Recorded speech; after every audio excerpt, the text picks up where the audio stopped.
Good afternoon, members of the public and members. It's good to see you all here today. Just before we start, as we have members of the public, I'll just remind people of the fire drill. Should there be a fire alarm, we make our way out straight throughout the door, it's right behind that door there, out into the car park as far as you can go, basically. Probably stop when you get to Totnes. And should you require toilets, they're through that door and on the left. And I would just remind members that although we have a very short agenda, I would ask you to indulge us by not making too many contributions, because we do have 3 presentations to make afterwards, so don't think you've got all the time in the world. So we start the business with apologies for absence. Thank you, Chair. Good afternoon, members. We've got an apology from Councillor Rake, who is online via the Teams link. Thank you, Chair. Thank you, Mr. White. There are 1 set of minutes to note, which are the development management minutes of the 25th of May.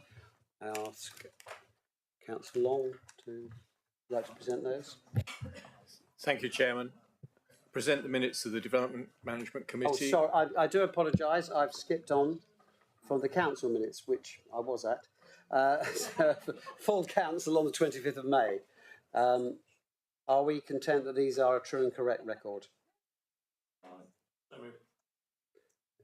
All in favour? Thank you. Carried. Thank you, Chair. We move on to urgent business. I've received no items of urgent business. There should not be a need to divide the agenda for exempt information. Do any members have declarations of interest, either pecuniary or other registrable interests or non-registrable interests? No such declarations. Thank you very much. Item 5, business brought forward by the chairman. I have no items to bring forward. Now we go on to reports of bodies. So, Councillor Long, perhaps you'd like to present the Development Management Committee meeting minutes of the 7th of June. Thank you, Chairman. I present the minutes of the Development Management Committee of the 7th of June for noting, and I so move. Are we content that these are presented? Yes, just noted. Thank you very much. Now we have public question time, and we have 1 question from from a member of the public, Mr. John Grocock. Mr. Grocock, would you like to please read out your question? I was hoping that someone amongst the council would read it. Well, I can read it for you. Let me just confirm.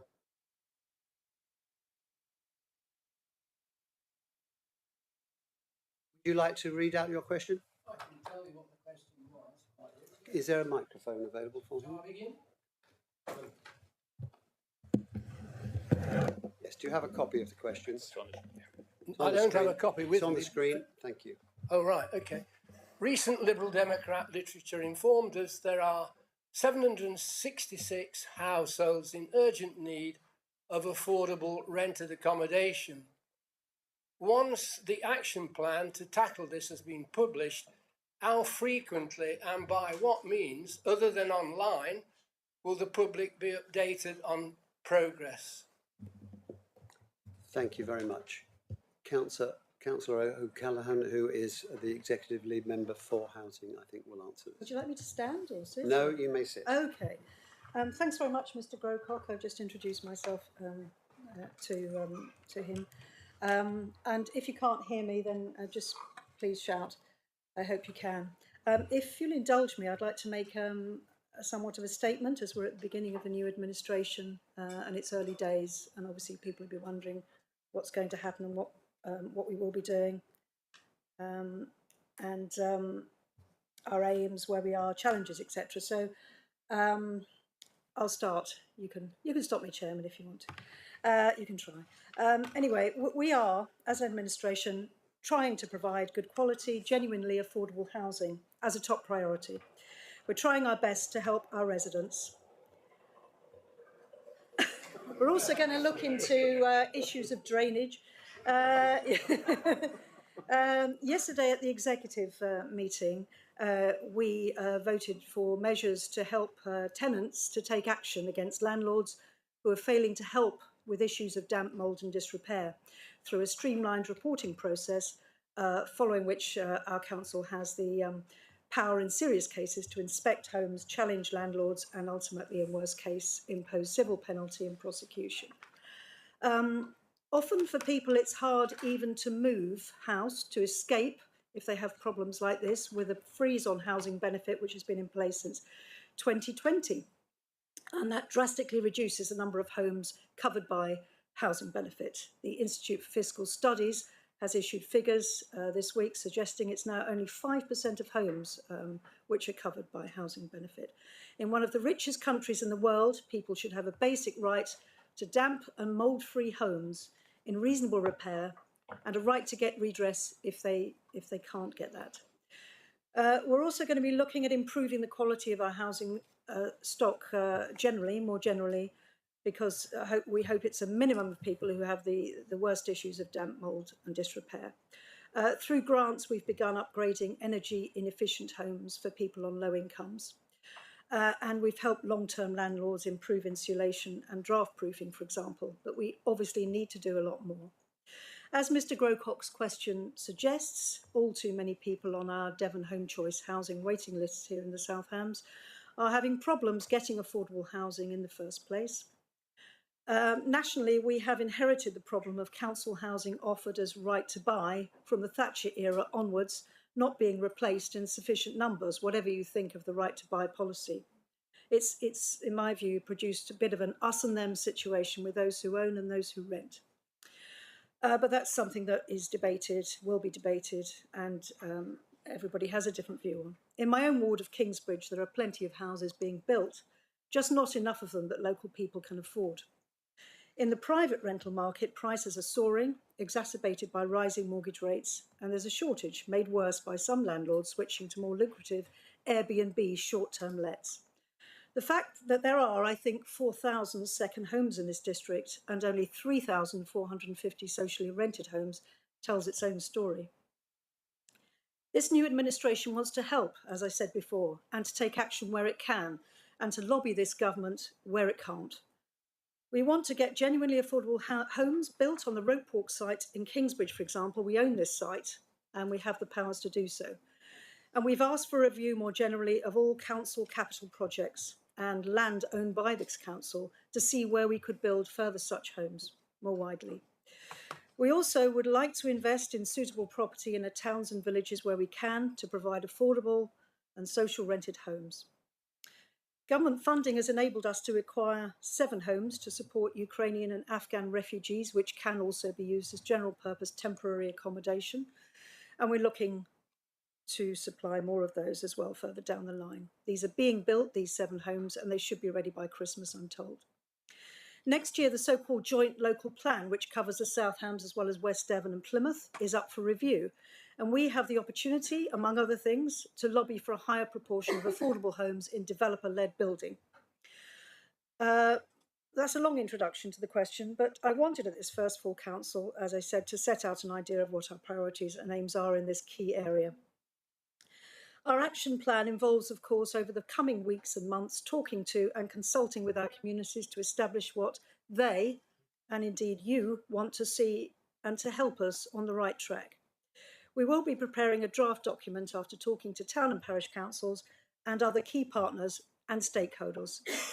We'll carry out then a 4-week public consultation in the early autumn, as well as online engagement. I know Mr. Grocock said other than online, but we will be carrying out online engagement, and we will be doing on-street surveys, for example, as well. We don't want to be seen as doing things to you. We want to do them with you in a spirit of partnership. We'll be publishing an annual delivery plan with regular performance monitoring. Housing updates will be given on a regular basis to the Council's Executive Committee, and I hope and trust frequently. All these formal meetings are public, streamed live if you can't get to them, and are available afterwards on our website. We update the public via our communications team on social media and in the local press. And district councillors, of course, go along to their town and parish council meetings to update those members. And these meetings too are, of course, open to the public, and there is generally 15 minutes or so in which the public is able to speak. So it may be more easy for people to go along to those meetings than to come here. And of course, councillors' contact details are publicly available generally.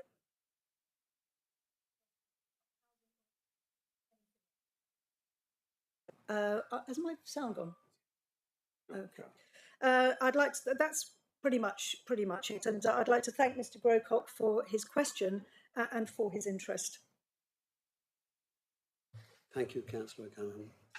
Thank you, Mr. Grocott, for your question. Thank you for your answer. I hope you're content with Well, I look very forward, full. I was told by the lady of Democratic Services I would receive a copy of what has been said. I'm sure that can be And I arranged. look forward to receiving that so I can digest it.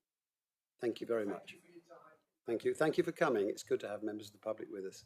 Thank you. So from there, we move on to the next item, which is questions on notice. No questions received from members. And item 9, motions on notice. We have one motion received from Councillors McKay and Abbott. I would call on Councillor McKay to move the motion, which I trust will now be on the screen. Sorry, move the motion. And Councillor Abbott, do you second? So seconded. Thank you very much. Councillor McKay, would you like to speak to the motion? Okay. The local electricity bill is, as was, I mean, has now been subsumed by this larger bill called the energy bill. But it is very important because there is a huge need for local community power generation. In the southwest, there is a big problem with the network. So large-scale community or larger scale renewable energy generation schemes have a big problem. But smaller ones, community-based ones, would work perfectly well within the network as it currently stands. But at the moment, there is a huge hurdle for these small projects because they can't just sell the energies direct to local communities.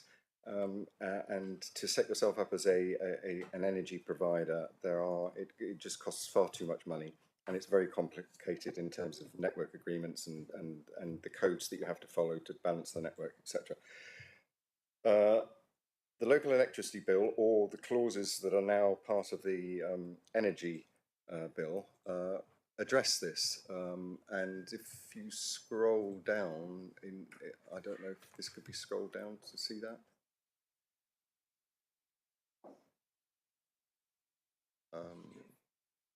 We couldn't fit it all on the screen. The background context was in the agenda papers. I can put it on okay, by the fair website. enough. Yeah. So, well, in the general paper, you'll see there's points A and B. It describes what the electricity bill will provide, and it's just basically to make the current utilities would have to buy the power from a community electricity provider, and there is also a provision whereby they can then sell it on to local people at a reasonable price, and this provides a mechanism for doing this, and I just think it's very, very important, and I hope you can support it. Clearly, all we're doing here is lobbying a government to say this is a really important thing and please get on with it. It is unfortunate that it's got sucked into this rather bigger bill called the Energy Bill, and that will plod its way through Parliament, and it worries me that it could take another 12 months, if not years, before it emerges at the other end, and then we'll have a new Parliament, and then it'll all go in the bin, and we'll all have to start again. So what I'm lobbying to happen is that they actually either get on with it, or they spit out the electricity bill again, or the local electricity bill, and just pass that through. because there's nothing controversial in it whatsoever. I just think that this council ought to recognise the importance of this and to use its influence to lobby Parliament through whatever means available to get this done. Thank you. Thank you, Councillor McCabe. Councillor Rowett, do you wish to speak now, or I'll speak later. Thank you. Councillor Hodgson? Thank you, and thank you for bringing this notice forward, this motion forward. Very important. The UK was just this week noted in the public news, around the national news, that we've actually slipped from being ahead of ourselves with climate legislation and making things happen and meeting our targets. We've slipped and down again, and I think it's really unfortunate, and it was really important that we, as local authorities, do what we can to urge them and make them aware that we are watching and applying scrutiny. One thing I would like to say is to add, if possible, and this is without any offence, is just actually trying to put a bit more muscle into this, is actually looking for some practical action that we can also put into this. And I would just like to propose an amendment, which is, would be a 6th point, which I will read out, if I may. It will write to the Heart of South West Local Enterprise Partnership and request the installation of the vital grid network link that is brought at Hinckley, which is brought forward as a matter of urgency to enable more renewable energy projects to come forward and not left awaiting the commissioning of Hinckley C nuclear power station, which could take years. So that's my amendment. And just to give a little bit more to that, it's actually the thing that's actually stopping renewable energy projects currently being increased in the southwest, because there isn't grid capacity, and it's that link which is vital. And I'm sure there's other ones around the country too, but we could focus on that.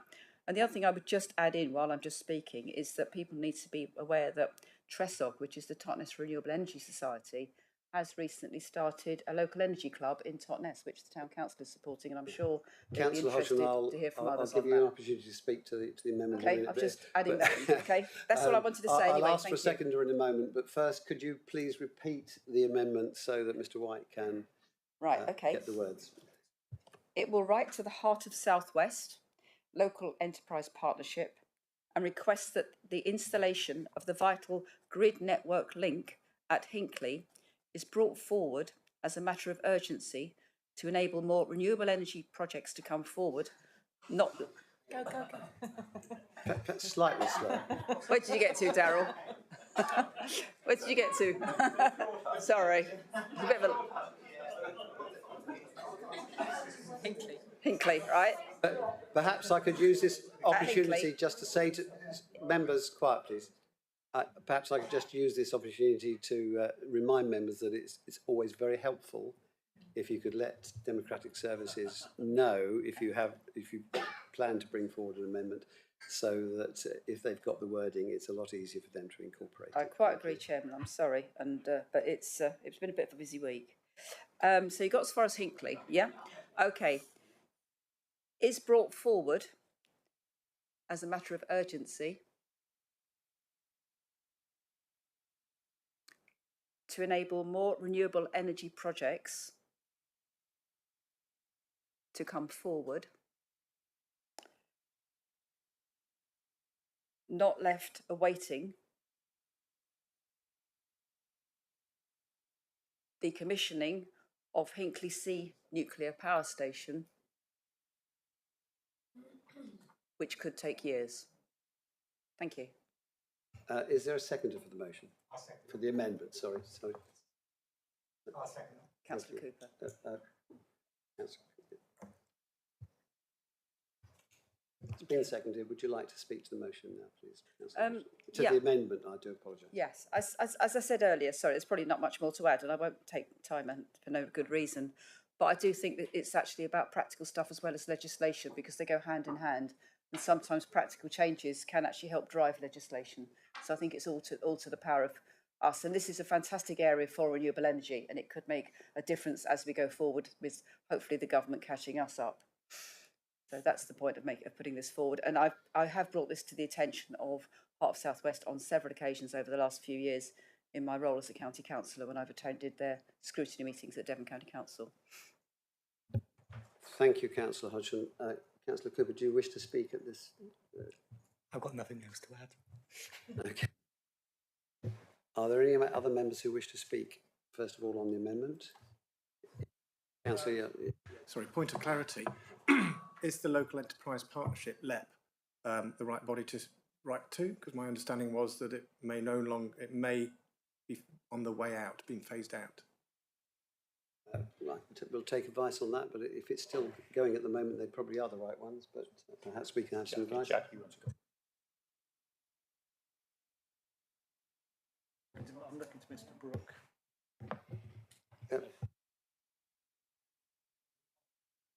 Brooke, can you give us help on this? Thank you, Chairman. It's absolutely appropriate to write to them. They do exist. Their effectiveness is perhaps what's in question, but there's no harm in lobbying. And we should write to the Department for Energy and Industrial Strategy as well, if that's not on the list. Pays. Councillor Hodgson, you've heard that. Would you like to? Yeah, that's fine. add I would those to agree. the- I to know your their amendment? funding has dropped down quite a lot, but they still are there and they're still being scrutinised by Devon County Council. Yeah.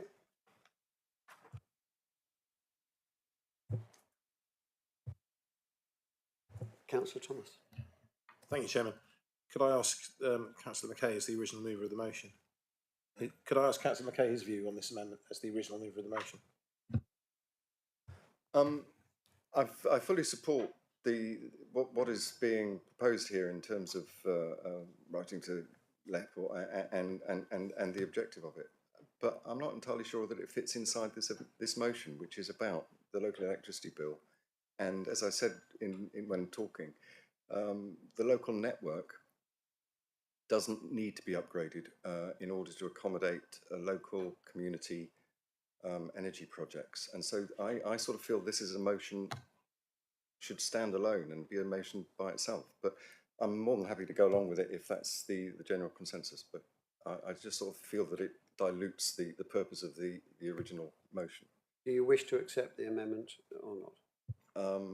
I'll accept it as and see how people feel. Yeah. And Councillor Abbott as well.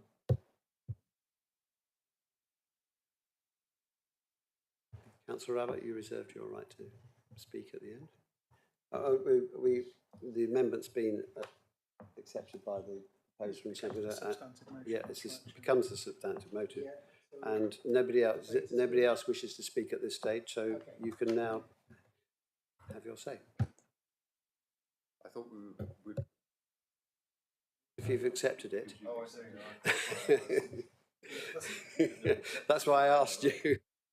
Fair enough. My experience in my local community is that there is a lot of interest in microgeneration, and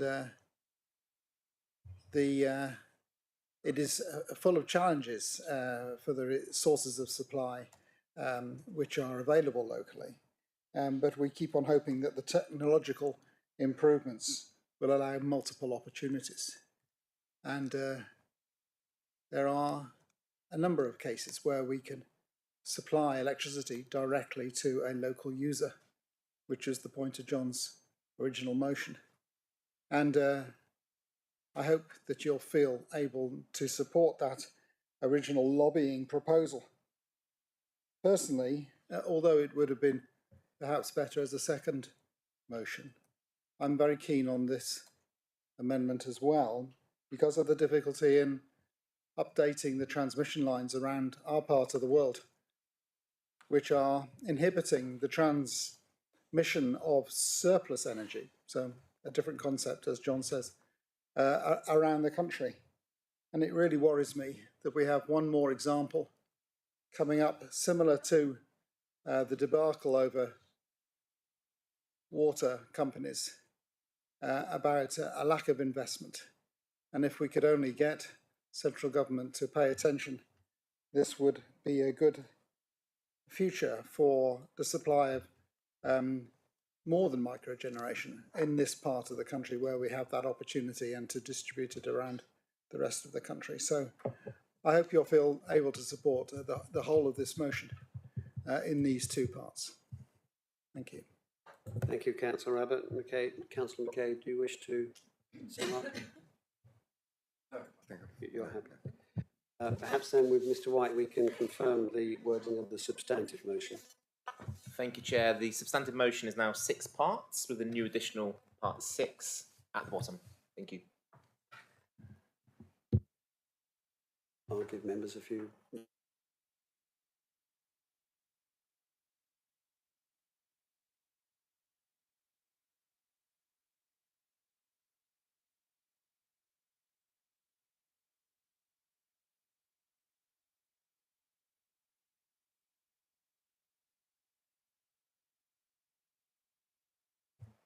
So members, we'll move to the vote. I imagine we can do this by a show of hands. Would all those in favour please show?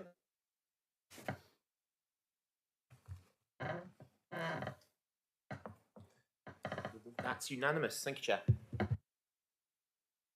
Thank you, members. Well, I guess we're on record for one of the shortest member meetings we've ever had. I don't intend that to be a precedent. I'm sure we'll find some other things to talk about at length in future meetings. Thank you for coming. I'll remind you that we don't go away because we have 3 informal briefings to follow, and that the next full meeting of council is here on the 28th of September.